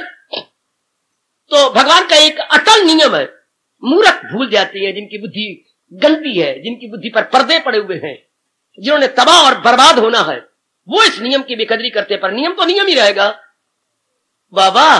कौन सा नियम? कर भला हो भला, अंत बुरे का बुरा। अब वो कर भला, उससे तो भला ही होगा। परमात्मा उसके साथ कितनी भलाई करते हैं, क्योंकि परमात्मा के नाम पर भला ही भला करेगा। प्रहलाद से आप क्या उम्मीद रखेंगे कि उसने जवाब दिया तो कठोरता का गुरुदेव के साथ, गुरुदेव के शिष्यों के साथ, अपने सगे बाप के साथ कितना अत्याचार प्रहलाद के साथ हुआ। लेकिन प्रहलाद ने जब भी जवाब दिया, बस श्री हरि श्री हरि। अगर कभी पिक्चर में आप देखें प्रहलाद को, तो पीछे से बड़ी बड़ी ध्वनि आती है जब वो बोलता है श्री हरि सब बला टई। श्री हरि में तो ताकत है, सब बला तर जाती है, रह नहीं सकती। हरि में ताकत है ना, कितने कितने। लेकिन जवाब नहीं दिया। और तो और भगवान ने जब वरदान के लिए मजबूर कर दिया, तो भी और वरदान तो बाद में, पहले ये कहा मेरे पिताजी को क्षमा कर देगा। हाय हाय, फिर भी नहीं मन के अंदर भाव, मेरे पिताजी को क्षमा कर देना। बड़े प्रसन्न हुए नारायण, बड़े प्रसन्न। प्रहलाद ऐसा ही होगा। और जब गुरुओं ने जुल्म ढाया था और दोनों गुरु मर गए हैं, हाँ, प्रहलाद के दोनों राक्षस गुरु मर गए थे। उन्होंने कृत्या निकाली थी, एक डैन, और डैनों का इनको खा जा और हम चूरन देंगे, फिर तुझे हजम हो जाएगा, इसको खा जा। तो डैन लपकी तो आगे सारे कौन, भगवान के भक्त को कौन खा जाए, तो उसको नुकसान पहुंचा। तो वो नुकसान क्रोध भी आकर जिसने वो कृत्या निकाली, इन्हीं को खा गए, इन्हीं को मार दिया। अब तो बड़े हैरान कि ही क्या होगा। उसने अपने गले में कपड़ा लेके प्रहलाद ने यही कहा था, प्रभु जिन्होंने मेरे साथ बड़ा कठोर व्यवहार किया, बड़ा भारी कठोर, और अगर मेरे मन में उनके प्रति जरा भी द्वेष की भावना नहीं पैदा हुई, अगर ये सच्चाई है, तो ये दोनों उठ खड़े हो। इसी आधार पर दोनों खड़े हो गए। उसके बाद फिर वो राक्षस तो नहीं रहे, फिर भगवान के भक्त बन गए दोनों के दोनों। इसी आधार पर अगर मेरे मन में द्वेष की भावना है, उन्होंने तो द्वेष किया, लेकिन प्रति उत्तर में मैंने द्वेष का जवाब द्वेष से नहीं दिया। अगर ये सच्चाई है तो मेरी सत्यता के आधार पर दोनों गुरुदेव खड़े हो गए, जिंदा हो गए। आप अपने आप को देखते जाओ, धीरे धीरे करके आपकी सहनशीलता बढ़ती जा रही है। परिवार में पहले बात बात में आप क्रोध करते थे, अब बहुत कम है, बहुत कम। आप अपने तक देख लो। अगर भगवान और मौका दे दे, आपकी साधना बढ़ जाए, रस आपको मिल जाए, आपका प्रातः काल का उठना लगातार जारी हो जाए, तो मन और भी मजबूत हो जाएगा, और भी मजबूत, घर में स्वर्ग उतर आएगा। कितनी सहनशीलता, कितने प्रसन्न, आप किसी को नुकसान नहीं पहुंचाओगे। पहले श्रीमान छोटी बात कहते थे, आप चार सुनाती थी, अब आप हंस पड़ती हो, क्या हो गया, तो आगे बोलती क्यों नहीं ना, आप ही बोल लो, जो कुछ बोलना आप बोल लो। पहले तो बहुत बोलती थी, अब मेरा दिल ही नहीं करता बोलने का, ना आप जो मर्जी आप कही जाओ। क्यों? तारी दो हाथ से बचती है ना, एक से कितना बोल लोगे। शीला तो कितनी सियानी हो गई है। मैंने लाज रखनी है भगवान की भक्ति की श्रीमान जी, मैंने दाग नहीं लगाना। हाय, ये मेरी एक बेटी ने श्रीमान को कहा, मैं रोज जाती हूं, आपको तो शोभा देता है जो मर्जी कह लो, मुझे शोभा नहीं देता, मैं ईंट का जवाब पत्थर से दूं। ये किसने कहलाए? मेरे भगवान ने। और ये हंसने की ताकत किसने दी? मेरे भगवान ने। ये कौन ताकत देता है? दरअसल होती है मेरी। हर एक पर प्रभाव है। अगर हर एक प्रभाव प्रभावित ना होता, आपका दिल ही ना करता यहां आने का। प्रभाव हर एक पर पड़ा हुआ गीता जी का, किसी पे कम, किसी पे ज्यादा। बाबा हम यह पूछना चाहते हैं, बोलिए बराबर प्रभाव क्यों नहीं पड़ता? हमारे संस्कार बराबर नहीं है। जैसे एक ही आला फर्म का बीज होता है और अगला खेतों में बोया जाता है, तो किसी से ज्यादा निकलती है अनाज, किसी से कम। क्यों? वो बीज का दोष नहीं है, धरती का दोष है। धरती में ज्यादा खाद नहीं डाला गया, धरती की ज्यादा कमाई नहीं की गई, इसलिए बीज तो अच्छी फर्म का है, पर डाला कहां गया है? आपका अंतःकरण धरती की तरह गए। बीज तो एक ही महाराज जी का है। चोटी की वाणी इससे बढ़ के तो वाणी थी नहीं, है नहीं, होगी नहीं। और बड़े प्रेम पूर्वक आपको बताई और समझाई जा रही है। अंतर आपके संस्कारों के अनुसार, अब जो अंतर आपका अंतर निर्मल हो रहा है, तो ये बात और अंदर धसती जा रही है और पक्की होती जा रही है। साबित कर दिखाओ मेरी देवियों, और अपने भगवान को प्रसन्न है। ये बड़ी मुश्किल बात, ये मैं स्पष्ट कह रहा हूं। भगवान कोई प्रणाम करके आए, भगवान जी आज मुझसे आप ये करवाना चाहते हैं, गृहस्थियों से ये उम्मीद, पर भगवान ताकत देंगे, मुझे यही जवाब मिला, ताकत वो देंगे, आपके बस की बात तो है नहीं, मैं सच्चाई से कह रहा हूं, आपके बस की बात नहीं है। अनेक उत्तों के साथ ना चाहने पर मेल मिलाप करना पड़ता है।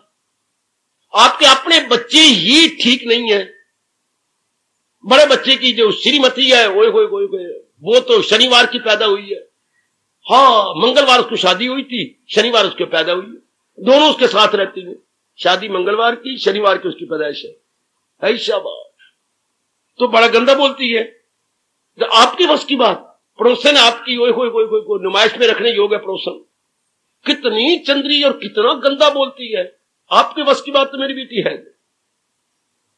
बड़ी अजीब परीक्षा अपने कर्मवश होती है, और जिनकी जॉइंट फैमिली है वहां तो मैं कान लगा करके 50 लकीरें कहो तो नाक से खींच दू।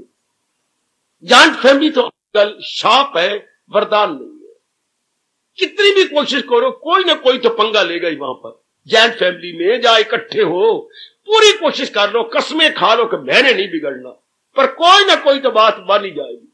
आटा मलदी हिलदी क्यों, हाँ नहीं तो आटा मल हल क्यों रही है, तो आटा मल तो महली हल्ला तो होना, ये हाल के साथ घर में तबाह करना चाहती है, कोई मंत्र पढ़ रही है, ऊपर से इतनी बातें सुननी पड़ती है जॉइंट फैमिली में, किसी को समझाए कोई क्या।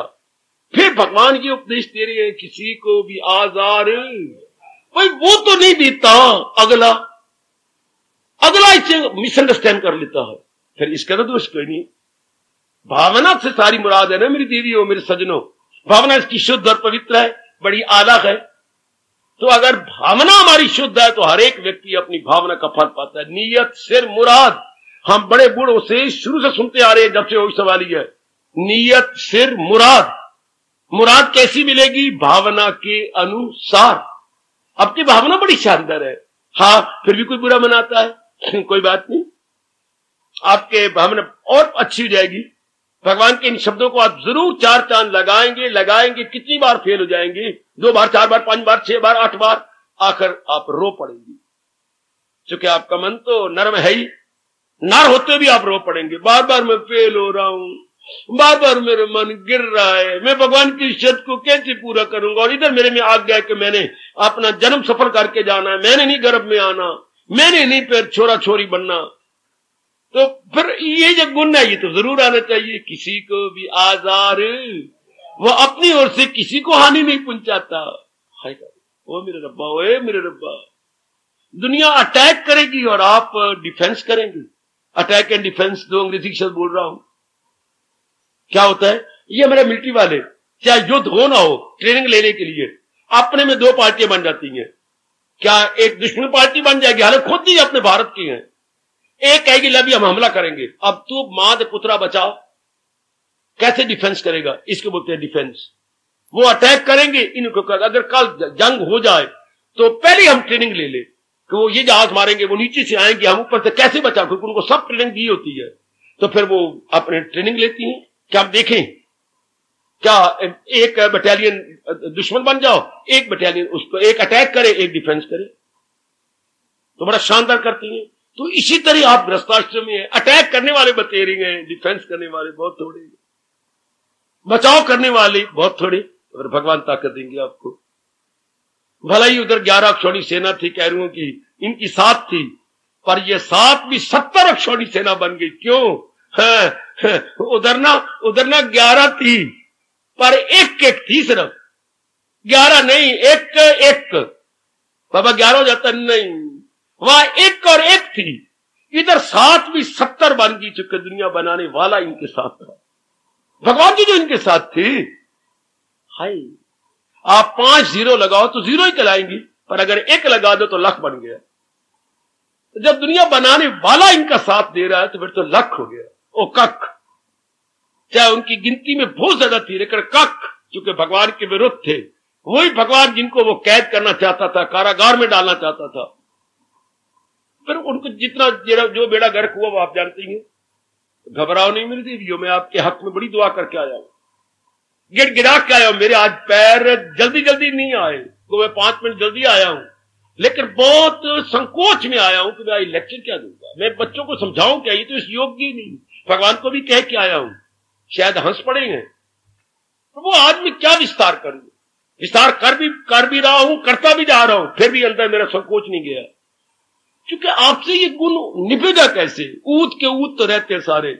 या तो वो बात है, कुएं भांग पड़ी, जो पानी पीता है बुरा जाता है, जो पानी पीता है पानी पिया वो जो पी रहा बुरा रहा है, क्योंकि कुएं भांग किसने डाल दी है? किसी से कहावत है, कुएं भांग पड़ी, या किस किस की सौगे या कुएं भांग पड़ी, सारे ऊत है सारे। भगवान आपको ताकत देगा। एक और बड़ी कहावत है जो आप पे लागू होती है, एक कमला समझाए वेड़ा। अगर वेड़े में एक कमला हो जाए तो सारे रल के समझा ले। एक कमला समझाए वेड़ा, पर जिथे वेड़ा कमला समझाए कीड़ा। ये सारा वेड़ा ही कमला है। जहां भी आप रह रहे हो सारे कमले, बारमुखी, रजोगुनी, वासना के पुतले, कामना के पुतले। हाँ, एक बात की 10 बातें रखकर उनको बर्दाश्त ही नहीं होता, वो आपके अच्छी तरह एक गत बना देंगे। फिर भगवान कह रहे हैं ना, इनका जवाब पत्थर से नहीं देना, तो तुम अपनी ओर से कुछ नहीं करोगे, पर वो बहुत कुछ करते हैं। वो आपको पखंडी कहेंगे, क्योंकि जैसे अंतःकरण इंसान का होता है उसी तरह दूसरे को देखता। जैसा उसका अपना, अगर मैंने नीली ऐनक पहन रखी तो मुझे सारी नीलाई नजर आएगी, हरी से हरी नजर आएगी, पिलाई से पिलाई नजर आएगी। अब जिसने अपने अंतःकरण को रखा ही अजीब किस्म का रजोगुणी, तो वो दूसरे को वैसे देखेगा। फिर भी मेरे प्रभु आप शक्ति देंगे। जिन्होंने ये प्रसंग चलाया हुआ है, आप द्वारा किसी का नुकसान नहीं हो सकता। वो विचार ही नहीं उठता कि मैं किसी को नुकसान पहुंचाऊं। भले वो नुकसान पहुंचाई जाए तो रब नहीं उन्हें देता नुकसान है। हां, कहती है लुकमान में बड़ी ताकत थी। क्या? दवाई देने में, यानी तशखीस करने में, और दवाई देने में नंबर 1, ऐसा पढ़ा मैंने। तो बहुत अच्छा, कईयों को बचाया उसने, और बड़ी उसकी महिमा गाई जाती है। एक दिन उसका अपना लड़का ही बीमार हो गया और मामूली सा बुखार है, मामूली सा बुखार। उसने कहा ज्यादा मुझे 2 पुड़ियां देनी पड़ेंगी, 2 की जगह 6 दी, लड़का मर गया। सुनिए तो, अच्छा, लड़के को कहते हैं बाद में दफनाऊंगा। हाँ, पहले ये जो ग्रंथ है ना, ये सारे ग्रंथ क्या किताबें हैं ये दवाइयों की, ये सारा मैं नदी बहाया। तो कहती है बैलगाड़ियां 2-3 भर ली, जिसमें दवाइयां, नुस्खे और ये वो बीमारियां लिखी होती है। ये बीमारी तो ये दवाई दो, ये तो पुरानियां नवियां किताबें, बड़े लोग बैलगाड़ियां भर के चल पड़ा, पैदल आ रहा है, चल के नदी के बिल्कुल नजदीक पहुंच गया। क्या मुझे कोई विश्वास नहीं रहा इन दवाइयों पर। भाई बड़ी गंदी गंदी बीमारियां लगी और मैंने दवाई दी तो उनका इलाज, अगर काके तो बीमारी मेरे पुत्र को तो था ही कोई नहीं, मामूली सी बीमारी थी, दूसरी पुड़ी से ठीक हो जाता, तो मैंने 6 पुड़ियां दी, ठीक नहीं हुआ। तो वह कहते हैं फरिश्ता आया, लुकमान, अरे हकीम, ओ नादान, 3 आवाज़ें आई, लुकमान, हकीम, नादान। थर थर कांप गया। कहिए क्या करने जा रहा है? मुझे इन किताबों पर बिल्कुल भी विश्वास नहीं रहा, अपने वैद्य पद पर विश्वास नहीं रहा। क्यों? मामूली सा बुखार था, मैंने कईयों को ठीक कर दिया, तो दवाइयों को तो कोई नुक्स नहीं, इन किताबों को कोई नुक्स नहीं। क्या दवाई उसके अंदर गई नहीं? मैंने खुद दी है, पिलाई है। बेवकूफ, ये अपनी 6 की 6 पुड़ियां ये ले ले, जो तुझे 6 पुड़ियां दी थी, देख वही पुड़ियां हैं। बिल्कुल, ऐ मेरे आला फरिश्ते, ये तो वही पुड़ियां हैं। तो हमने अंदर जाने नहीं दी, दवाइयों क्या दोष है? क्यों? इसकी मौत थी, इसने मरना था। और लुकमान जान रख, दरअसल मौत की यारो दवा, मरने की कोई दवा नहीं, बचने की दवाई तो है। 1-2 पैसे दवाई लग जाएगी, तो 2 लाख लगा दो, जिसने मरना है उसकी कोई दवाई असर नहीं करती। अभी से मान लो, अभी से इलाज कराओ, लेकिन ये सोच के कि उम्र होगी तो बच जाएगा, नहीं तो मैं अपना कर्तव्य कर दूंगा। बच्चे बच्चे ना, बच्चे ना। शाबाश लुकमान, हमने दवाई नहीं जाने दी। उस वक्त से कहता है, मरते मरते कह गया लुकमान सा दाना हकीम, दरअसल मौत की यारो दवा कुछ भी नहीं, मौत की दवा कोई नहीं हो सकती, बाकी दवाई तो है। आप पर मेरे प्रभु की बड़ी कृपा है, बड़ी दया है। रजोगुणी की तो कोई दवाई है नहीं, लेकिन आप में सतोगुणी, और भगवान के नाव पर अपनी जीवन की नैया को आप चला रहे हो। चलाते जाइए, मेरे प्रभु आपको ताकत देंगे। आप में ये विचार ही नहीं उठेगा कि मैंने किसी का बुरा करना है। विचार किन में उठता है? जिनमें स्वार्थ हो। देखो मैं बोलता जा रहा हूं, विचार गंदा नुकसान पहुंचाने किन में उठता है? जिनमें स्वार्थ हो। विचार किन में उठता है? जिनमें रजोगुण भरा हुआ हो। विचार किन में उठता है? जो संस्कारी जीव हो। बदले का भाव किसमें होता है? जिनमें अहंकार भरा हुआ है। आप में तो यह है ही नहीं। दिन ब दिन कामना घटती जा रही है, अहंकार कम होता जा रहा है।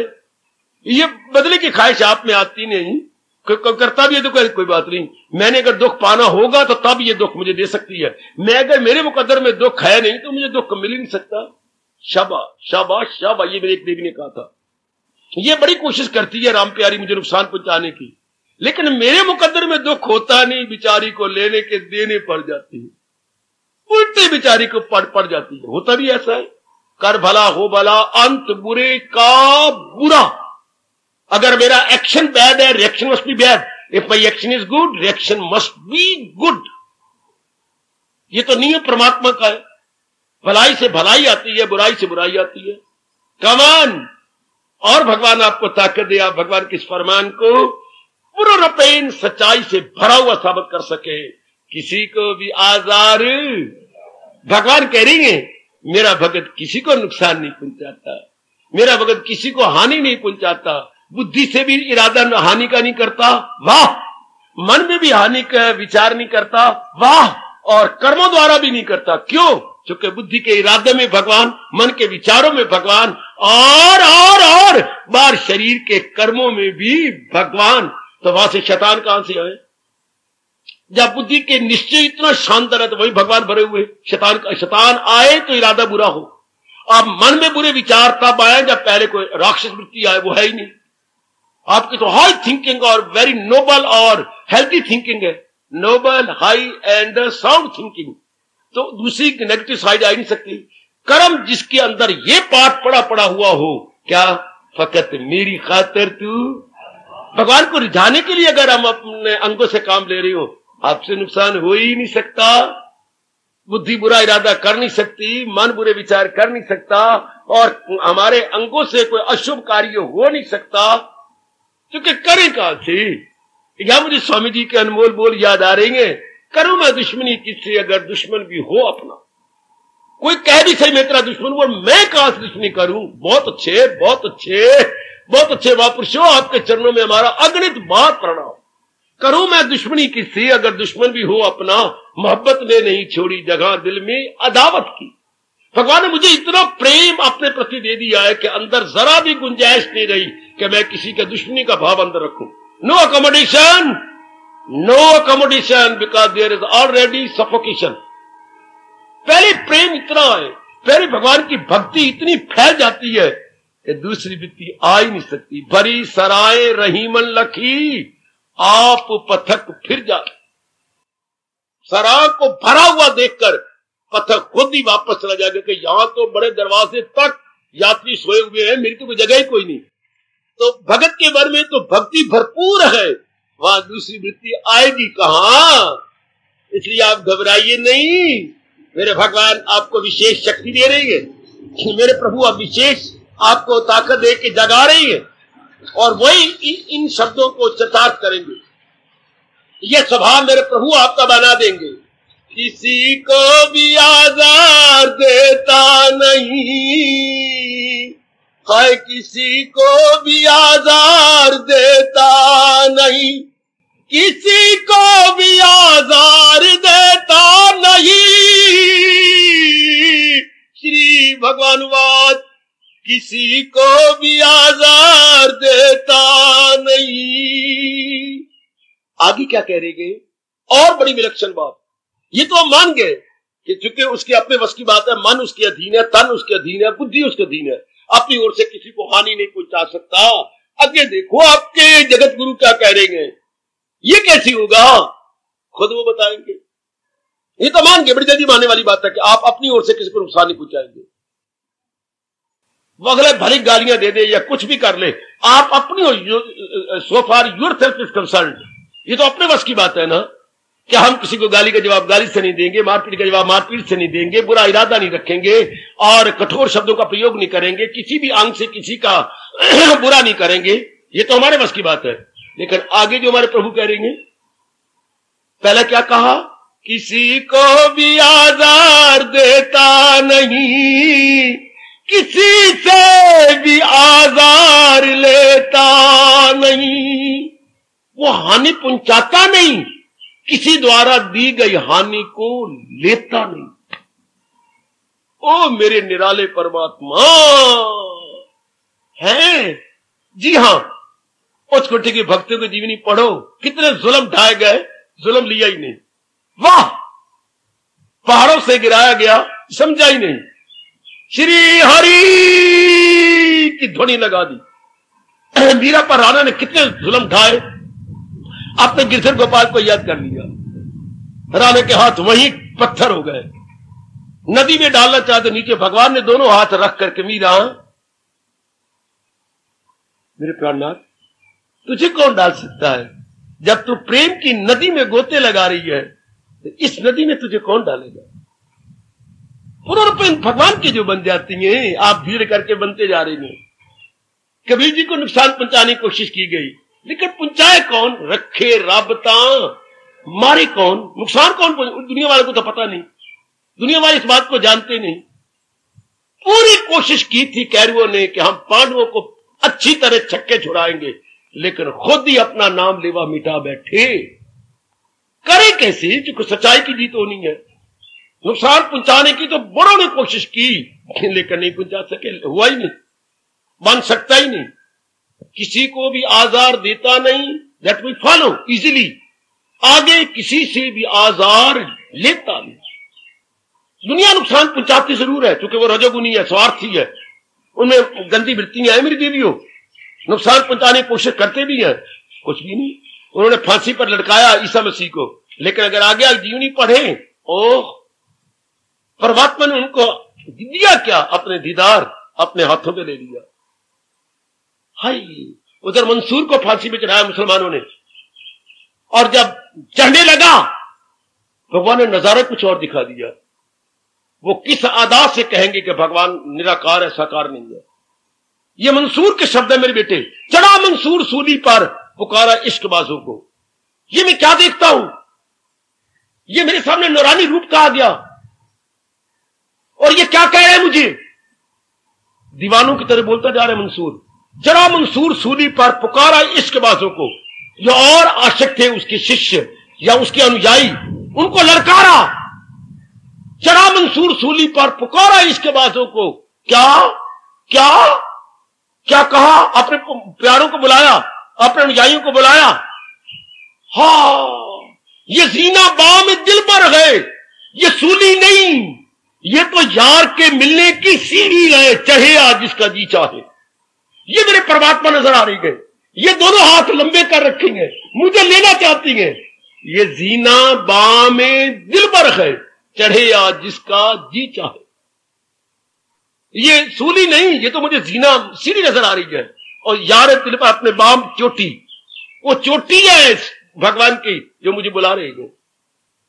महाराज जी नुकसान होने ही नहीं देते ना। बच्चे अपने हिंदुओं में कितने देखती हैं, नुकसान होने ही नहीं देते। महाराज जी आगे उनके लिए स्वर्ग तैयार कर देती हैं, सब आगे उनके लिए। उनके दिन आए होते हैं शरीर छोड़ने के, लेकिन आगे भगवान ले रही होती है, जो हमें नजर नहीं आता, बाद में वो अपनी जीवनी द्वारा बता जाती है। वाह वाह, सदरा कसाई के भगवान ने हाथ कटवा दिए, हम तो दोनों कटवा दिए। जीवनी पढ़ना तो वो एक जा रहा था किसी मंदिर में प्रणाम के, जगन्नाथपुरी में जा रहे थे, जगन्नाथपुरी में सदरा कसाई। जी हाँ, अब वहां पहुंच गए, हाथ कटे हुए हैं, खून से लथपथ, बड़ी दर्द भरी जीवनी जरूर पढ़ना।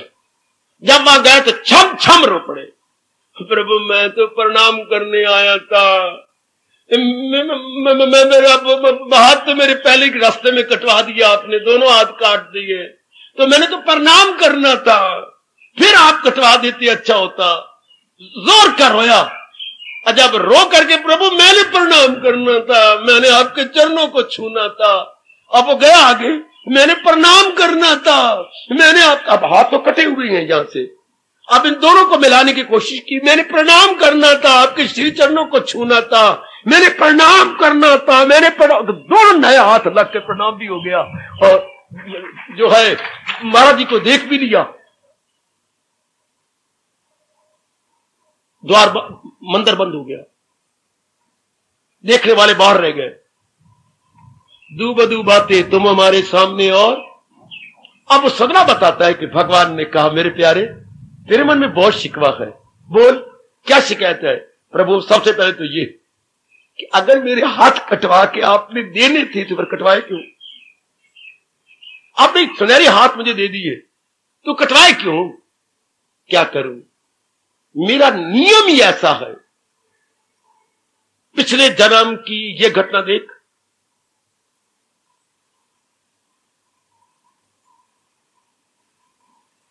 हाँ तेरा क्या काम था इस गैया को रोकना? इसके पीछे कसाई था, उसे गैया पकड़ो गैया पकड़ो, तूने को पकड़ी जब तुझे बाकी के ना पकड़ना कसाई है। भाई वो कह रहा है तो तुझे रोका भी जा रहा था, तूने पकड़ी और दोनों हाथ डाले। उसी गैया ने शाप लिया था तेरे दोनों हाथ नहीं रहेंगे। चूंकि कसाई उसे ले गया, मार दिया गया, लेकिन अब तू मेरा भगत था, तेरे अरमान में कैसे रहने दूं?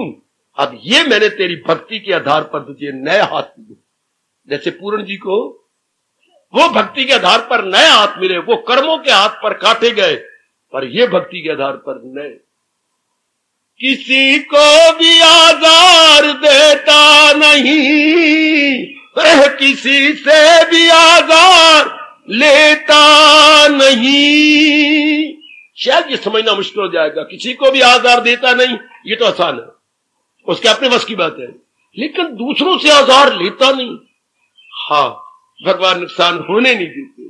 भगवान उसकी भक्ति, उसका प्रेम, उसकी सहनशीलता बहुत ज्यादा बढ़ा देते हैं, जो हम अनुमान भी न लगा पाएंगे। मेरे सज्जनों, मेरी कल्याण कामनी माताओं, मेरी अच्छी और कल्याण कामनी बेटियों, हम नहीं अनुमान लगा सकते, हमारी छोटी सी बुद्धि है। पर भगवान ने उनके बिगड़ने, उनको तो रोम रोम पुकार रहा होता है, ओ नाथ मेरा क्या बिगड़े, जो बिगड़े तो तेरा। ओ नाथ मेरा क्या बिगड़े, नाथ मेरा क्या बिगड़े, जो बिगड़े सो तेरा। नाथ मेरा क्या संवरे, जो संवरे तो तेरा। ओ नाथ मेरा क्या संवरे। अपने आप तो सौंप चुकी हूं, अपनी अलग खुद ही तो रखी नहीं, मैं अपना रखा नहीं। क्या बिगड़ेगा ऐसों का और क्या संवरेगा ऐसों का? बिगड़े तो भगवान का, संवरे तो भगवान का। अहम पना नहीं रखा। ओ नाथ मेरा क्या बिगड़े, जो बिगड़े सो तेरा। इन शब्दों में कितनी ताकत है, इन शब्दों में कितना दिव्य प्रेम छिपा पड़ा है। या तो मैंने शख्सियत रखी हो मेरे प्रभु अपनी, मेरी अपनी personality, individuality nil, you are everything. अब नुकसान उनका होगा, भलाई उनकी होगी। कितनी चोटी के भाव है। ऐसे में क्या बिगड़ेगा? ऐसे दूसरों का तो नुकसान पहुंचा नहीं सकते, उनमें प्रेम अतीब भरा पड़ा है, तो दूसरे नहीं पहुंचा सकते, जो कि भगवान इनका पक्ष लेते हैं। भगवान ऐसों का पक्ष लेते हैं। ऐसे भगवान कहती है, मैं किसी का पक्ष नहीं लेता। आखिर में कहने जा रहा हूं, भगवान तो स्पष्ट गीता में कह रही है, मेरे वास्ते खल्क यकसा सब, ना इससे मोहब्बत ना उससे गजब। ना मैं किसी से क्रोध करता हूं, ना किसी से विशेष प्यार करता हूं। पर भगवान कहती है, मैं क्या करूं, मेरे वश की बात नहीं रहती। मगर वो जो पूजे बासिद को यकीन, वो मुझ में गए, मैं हूं उनमें। जो दिलो जान से रात दिन मेरी भक्ति, मेरा सिमरन, मेरा चिंतन मेरे लिए ही करते रहती हैं, तो मैं खिंचा हुआ उनकी ओर अपने आप चला जाता हूं। मेरे लिए सारे बराबर है। ये परमात्मा कह रहे हैं, all are same to me. मेरे लिए कोई फर्क नहीं, सारे बराबर है। पर जो दिन रात मेरे चिंतन में लगे रहती हैं, दिन रात मेरी भक्ति में लगे रहती हैं, उनमें इतनी ताकत आ जाती है कि वो मुझे खींच लेती हैं। लो अपने आप नहीं जाता, मिकनातीस अपनी ओर खींच लेता। मिकनातीस बच्चे, जो मैग्नेट है वो खींच लेता है उसे, मिकनातीस खींच लेता है लोहे को। लोहा तो नहीं, लोहा तो आराम से बैठा हुआ था या सो रहा था, पर मिकनातीस ने, मैग्नेट ने उसे खींच लिया। भगवान के प्यारे, आप जैसे कह दूं मेरी भगवान वाणी सत्य करे, खुद ही आप मिकनातीस बन के भगवान को खींच लेते। भगवान तो इनडिफरेंट है, पर अगर आप रह ही न सके, उनके जाप सिमरन में लगे रहें, आप उनको खींच लेंगे। इसलिए भगवान ने आपको कहा है कभी मुझके अर्जुन भुलाता नहीं, वो भगत नहीं बुलाता, कभी मुझसे मुंह मोड़, ये आपको देख के कहा भगवान ने, कभी मुझसे मुंह मोड़ सकता नहीं। वो तो बात की बात नहीं है, कभी मैं उसे छोड़ सकता नहीं, पहले तो वो आपको देखती हैं, कभी मुझे जो है मुंह मोड़ सकता नहीं, वो मेरे से विरुद्ध नहीं हो सकता, मेरे से उल्ट नहीं हो सकता। तो भगवान खिंच जाते हैं, क्योंकि भगवान नाम प्रेम का है, भगवान नाम सिद्धक का है, भगवान नाम भक्ति का है। तो जो दिन रात भक्ति में लगे हुए हैं, उन्हीं के चिंतन में लगे हुए हैं, तो भगवान का फिर मैं बोलूंगा अटल नियम लगाई तिलो जिससे, ये अटल नियम है, जिससे आपका मन लगा हुआ है वो सदा आपके पास है, जिससे आपका मन दिलो जान से लगा हुआ है। जो है जाको भाविता सोता ही के पास, बड़ा अच्छा अनुभवियों ने कहा, भला हो उनका। हाँ, जल में बसे कौमदनी चंदा बसे आकाश, जो है जाको भाविता सोता ही के, उसी शय से अर्जुन वास लवो। अपने इष्टदेव का अटल नियम, अटल नियम, उसी शय से अर्जुन वास लवो, लगाई तिलो जिससे गासिल लवो। जिंदगी भर आप जिसका चिंतन करते रहेंगे वो सदा आपके पास, वो मजबूर हो जाते हैं आपके पास आने के लिए, क्योंकि आपके रोम रोम में वो आप ही बस गए, वो खुद ही उनका प्रेम बस गया आपके अंदर, फौरन प्रकट होते हैं, फौरन। अच्छा, आज इतने जाके विचार करना, किसी को भी आजार देता नहीं, किसी से भी आजार, बहुत निराला पाठ है। प्रभु शक्ति देंगे, उन्हीं को ये हंसा रहा हूं भगवान को, वो अपनी ओर से तो आज खास ताकत देंगे, तब इस गुण को आप अपना बना सकते हो। किसी को भी आजार देता नहीं, किसी से भी आजार लेता। हार्दिक धन्यवाद, हार्दिक आशीर्वाद। अब अपनी शहंशाह की आज आरती बड़े प्रेम और श्रद्धा से उतारे।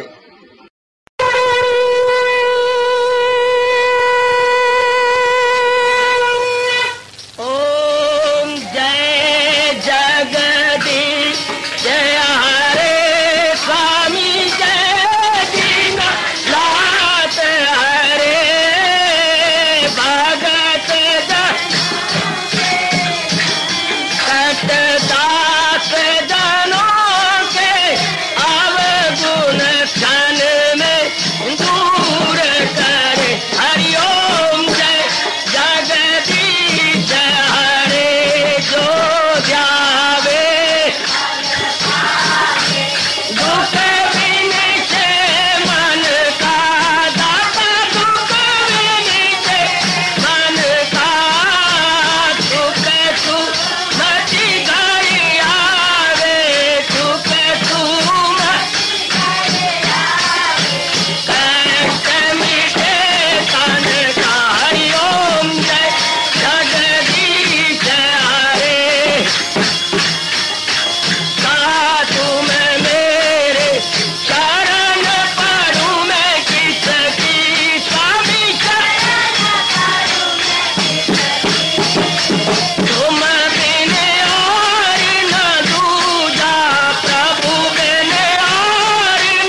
भवन्तु सुखिनः सर्वे सन्तु निरामयाः सर्वे भद्राणि पश्यन्तु मा कश्चित् दुःखभाग् भवेत्। हरि ओम शांति शांति शांति। ओम प्रभु इसलिए भगवान कृष्ण की जगत गुरु भगवान कृष्ण महाराज की सप्ताह में सफल करना इसलिए हार्दिक धन्यवाद।